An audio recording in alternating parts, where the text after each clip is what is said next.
আসসালামু আলাইকুম ওয়ারাহমাতুল্লাহি ওয়াবারাকাতুহু। আজ আমরা শুনব এক ঈমান জাগ্রতকারী ঘটনা, যেখানে আল্লাহ তাআলার হুকুম মান্য করে একটি বিষধর প্রাণী হত্যা করার পর একজন মানুষ অজান্তেই উপস্থিত হয় জিন জাতির বিচারের সামনে।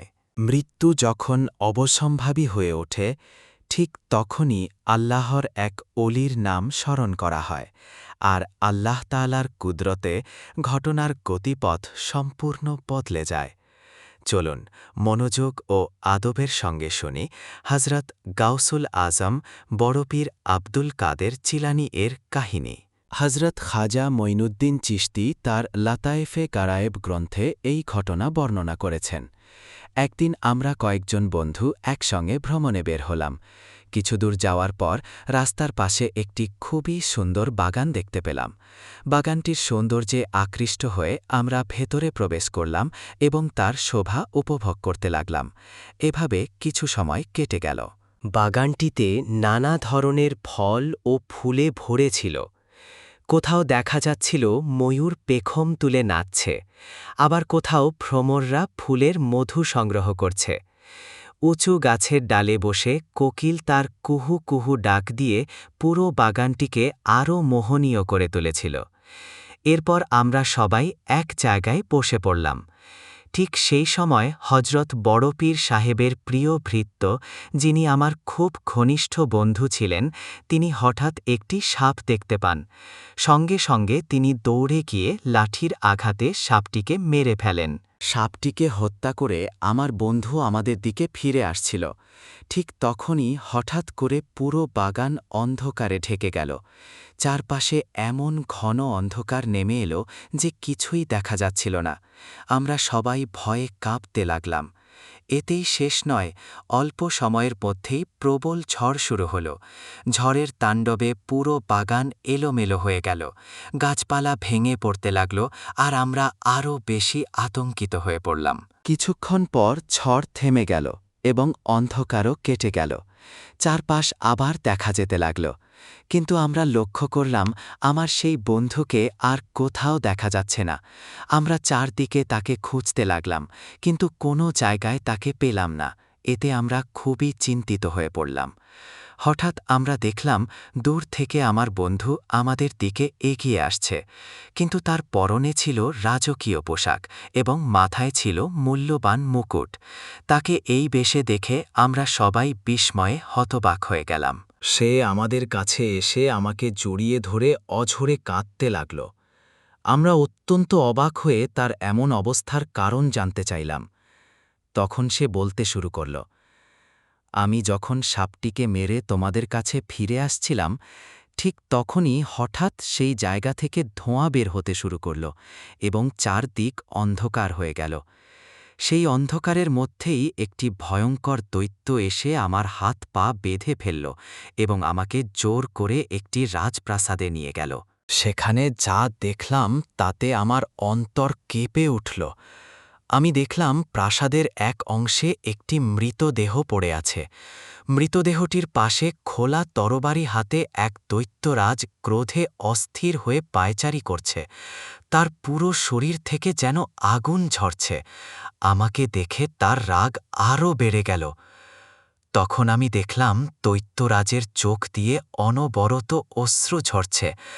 অনেকক্ষণ কান্নার পর সে নিজেকে সামলে নিয়ে কর্কশ কণ্ঠে আমাকে জিজ্ঞেস করল, তোমার কি লাভ হয়েছিল?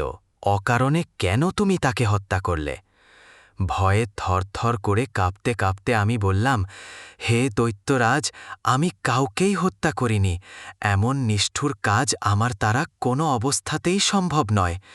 এ কথা শুনে দৈত্যরাজ আরও ভীষণভাবে ক্রুদ্ধ হয়ে বলল, তুই নরাধম! তোর হাতের লাঠির আঘাতে আমার পুত্রের মাথা চূর্ণ বিচূর্ণ হয়ে গেছে। এখনও তোর সেই লাঠি আমার মৃত পুত্রের পাশেই পড়ে আছে। মিথ্যা বলে যদি অপরাধ অস্বীকার করিস, তাহলে তোর কোনো নিস্তার নেই। আমার এই তরবারি দিয়েই আমি তোর গর্দান কেটে পুত্র হত্যার প্রতিশোধ নেব। এইবার আমি সাহস সঞ্চয় করে বললাম, হে দৈত্যরাজ, আমি কোনো মানুষ বা দানব কখনো হত্যা করিনি। তবে কিছুক্ষণ আগে বাগানে হাঁটার সময় আমি একটি কালো বিষধর সাপকে মেরে ফেলেছিলাম। এ কথা শুনে দৈত্যরাজ আরও ক্রুদ্ধ হয়ে উঠল। তার চোখ রক্তবর্ণ হয়ে উঠল। সে গর্জে উঠে জিজ্ঞেস করল, অকারণে কেন সর্পসংহার করলে? তখন আমি তাকে একটি হাদিস পাঠ করে শোনালাম। হুজুর সাল্লাল্লাহু আলাইহি সাল্লাম বলেছেন, কোনো কষ্টদায়ক ও হিংস্র প্রাণী মানুষকে ক্ষতি করার আগেই তাকে সংহার করো। আমি বললাম, আমাদের ইসলাম ধর্মের এই নির্দেশ অনুসারেই আমি সাপটিকে হত্যা করেছি। জেনে বুঝে আমি কখনোই আপনার পুত্রকে হত্যা করিনি। কিন্তু দৈত্যরাজ আগের মতোই চোখ লাল করে আমাকে বলল, তুই নিজেই এক হিংস্র জীব।